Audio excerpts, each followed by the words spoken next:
Teman-teman media yang saya hormati, maksud majuan boleh ya. Akan sholat, tapi karena memang keluar ini masing-masing nanti baru menceritakan ibadahnya.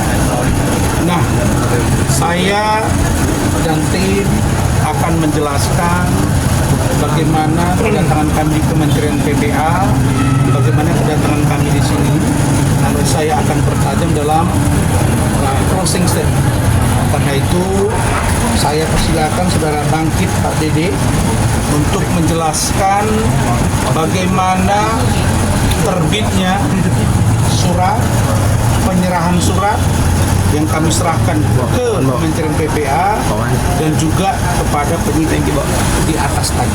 Seperti apa situasinya, bagaimana dengan NM yang ngomong Jumat lalu lah, inilah, nanti saya akan jelaskan. Silakan Bangkit. Jangan Bang. Mundur dikit ya. Kami mundur dikit. Oke, silakan. Bang mundur. Selamat malam kawan semuanya. Agak kencang bang, suara kencang. Oke, selamat malam rekan-rekan wartawan semuanya. Ini saya akan menjelaskan sekilas mengenai hal surat yang saya buat dari keterangan Loli sendiri. Itu surat,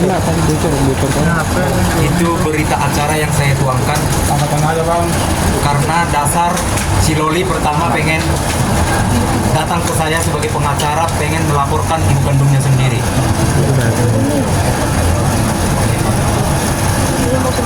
Dan setelah itu saya sebut LM aja ya.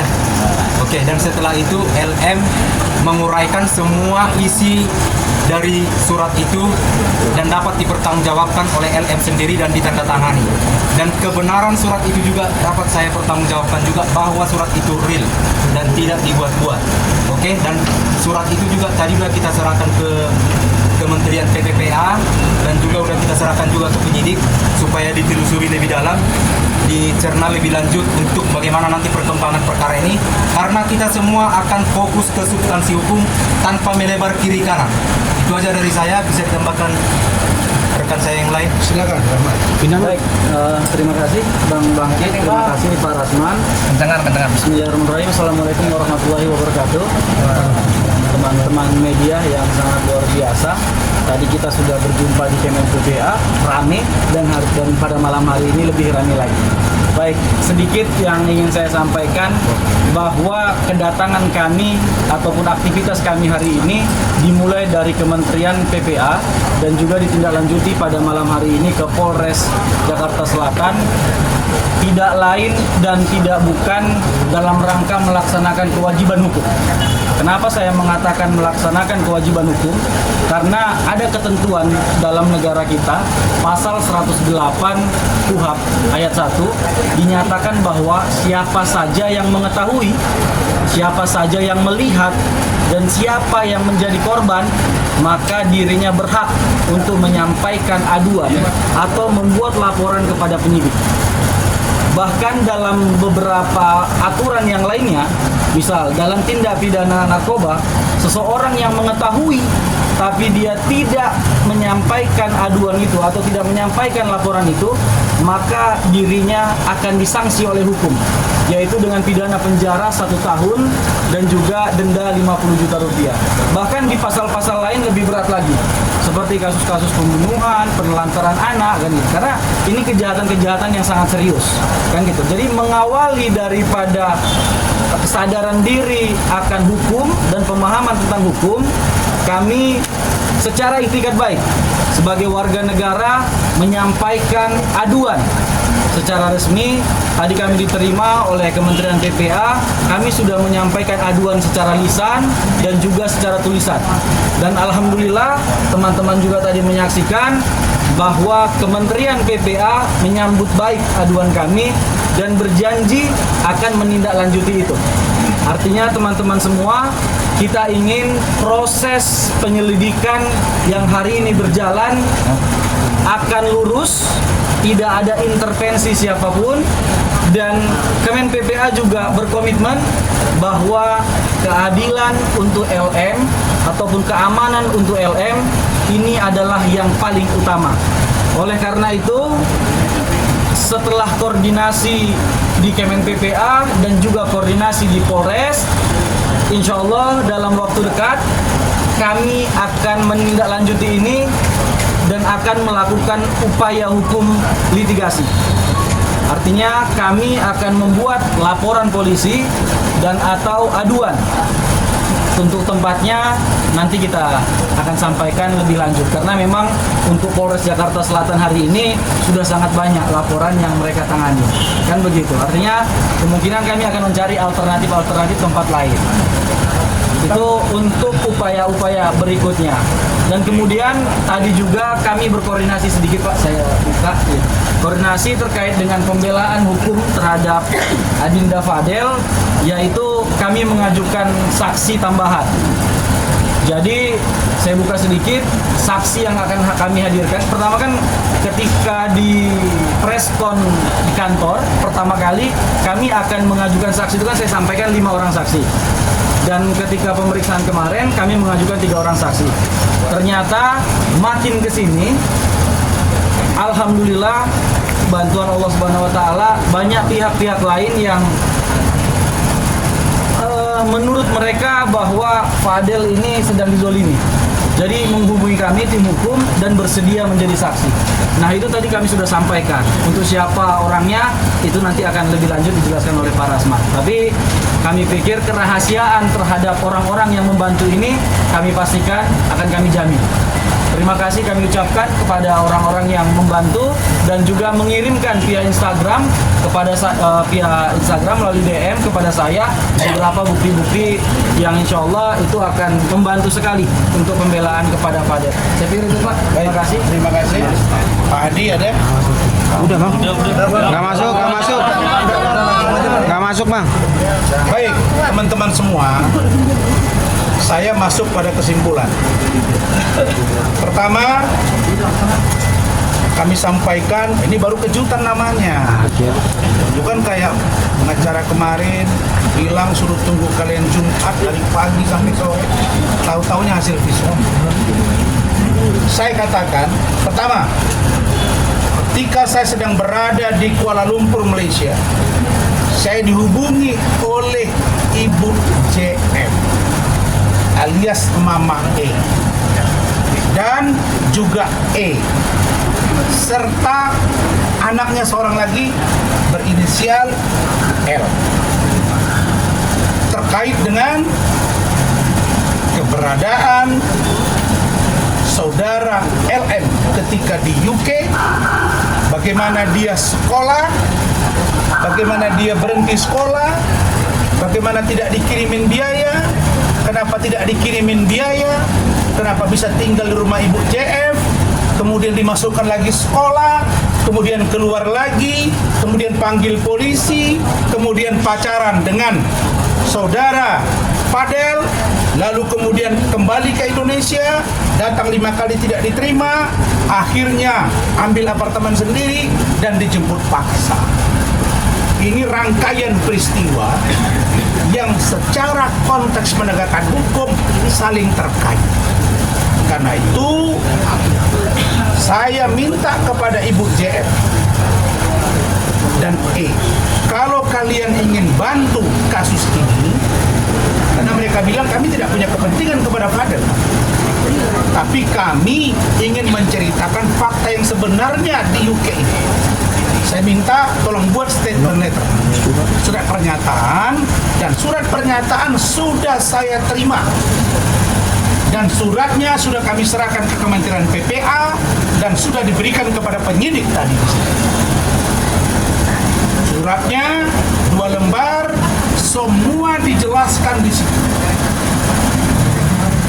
Poin yang kedua, bahwa benar berdasarkan pengakuan dari Bu JF E kepada saya, diduga bahwa LM sudah berpacaran dengan seseorang berinisial A, dan A ini sudah bertemu, dibawa oleh LM untuk bertemu dengan Ibu JF, dengan E dan juga dengan L. Sudah bertemu. Dan kedua orang ini mengaku berpacaran. Apakah di luar berpacaran itu ada sesuatu? Itu nanti, karena bukan konsumsi. Tapi jalan cerita itu ada. Poin yang kedua, bahwa yang ketiga, bahwa ini soalnya saya harus ingat ini. Betul, Bang. Bahwa saudari LM ketika kembali ke Indonesia, dan yang disebut-sebut selalu ada rentang waktu Juni, Juli, Agustus, itu kan yang disebut-sebut oleh NM dan pengacaranya.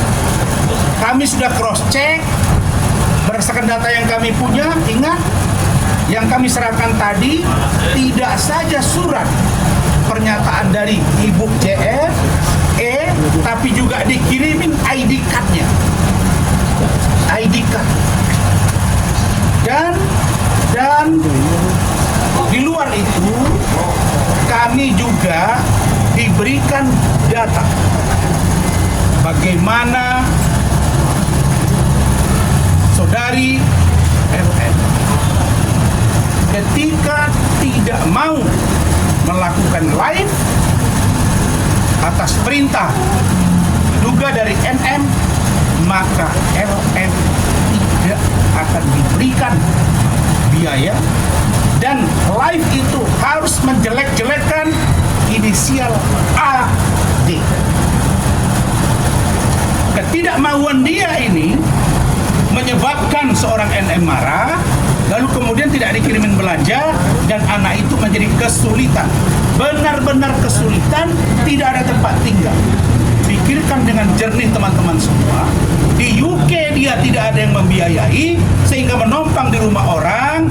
Begitu mamanya tahu, dimaki-maki ini orang, keluarga ini, akhirnya si LM keluar, pergi ke Indonesia, dibantu oleh keluarga Bajide, dibawa ke rumahnya, ditolak, dan dua-dua orang ini dimaki-maki oleh NM. Apa ini? Ini kerjaan apa?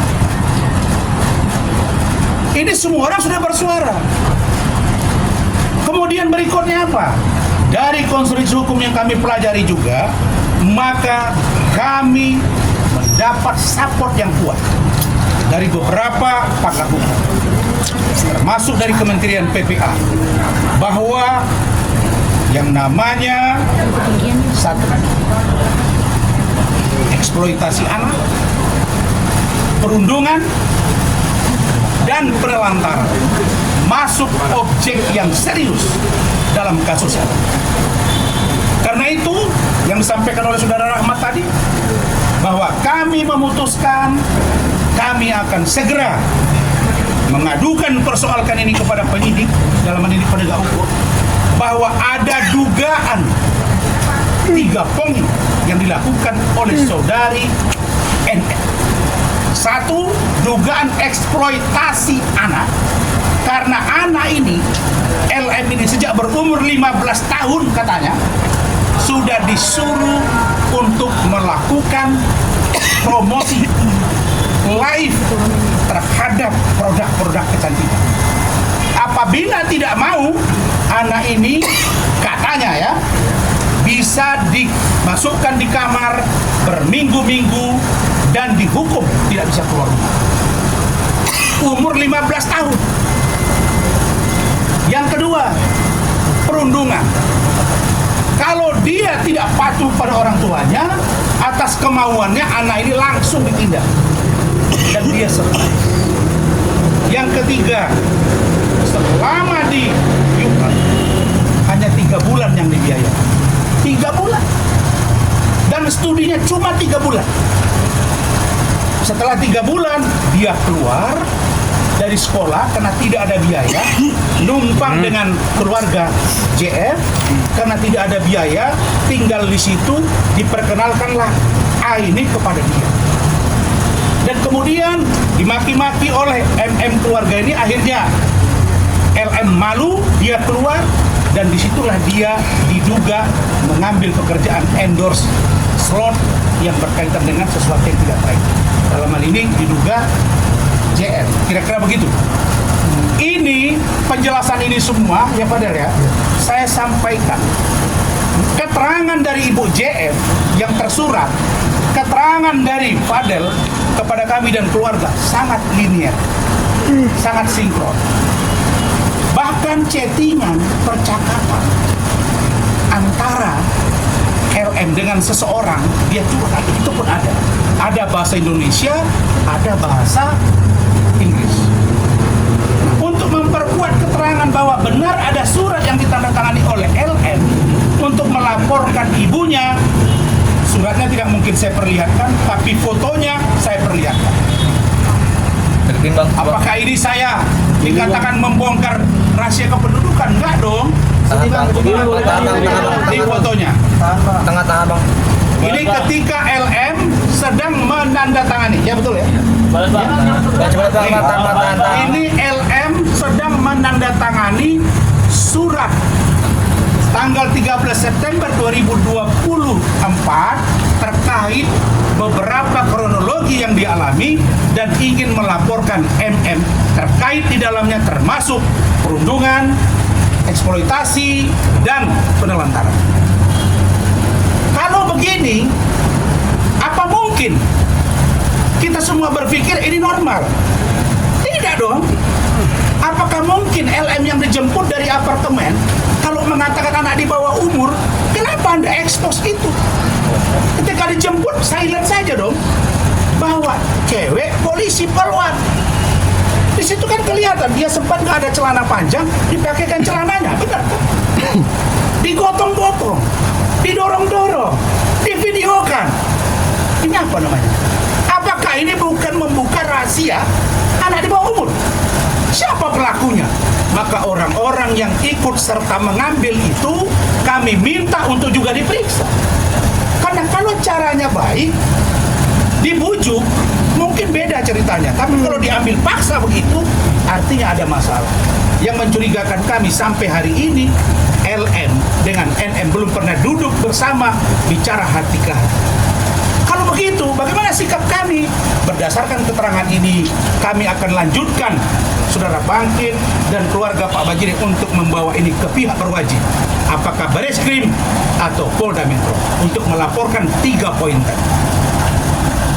Yang terakhir, teman-teman semua, kalau persoalan ini selalu disampaikan oleh kuasa hukum, oleh MM, sudah dapat bukti, sudah dapat ini, dapat itu. Apa yang dapat? Faktanya, saya datang tadi dengan penyidik, kami tanya, dan kami diskusi. Apa kata penyidik? Bang, kami on the track. Saya tanya, apakah Adinda ikut melihat YouTube? Tidak, kami tidak mau campur urusan itu. Kami on the track. Maka closing kami adalah pemeriksaan terhadap 3, 1 dari Kementerian PPA, yang kedua pemeriksaan dari saksi dari luar negeri, kami minta dilakukan via Zoom atau via daring, yang ketiga gelar perkara khusus. Ini yang bisa membuka mata rantai persoalan ini agar benar-benar komprehensif dan ingat, ini pembelajaran bagi semua orang.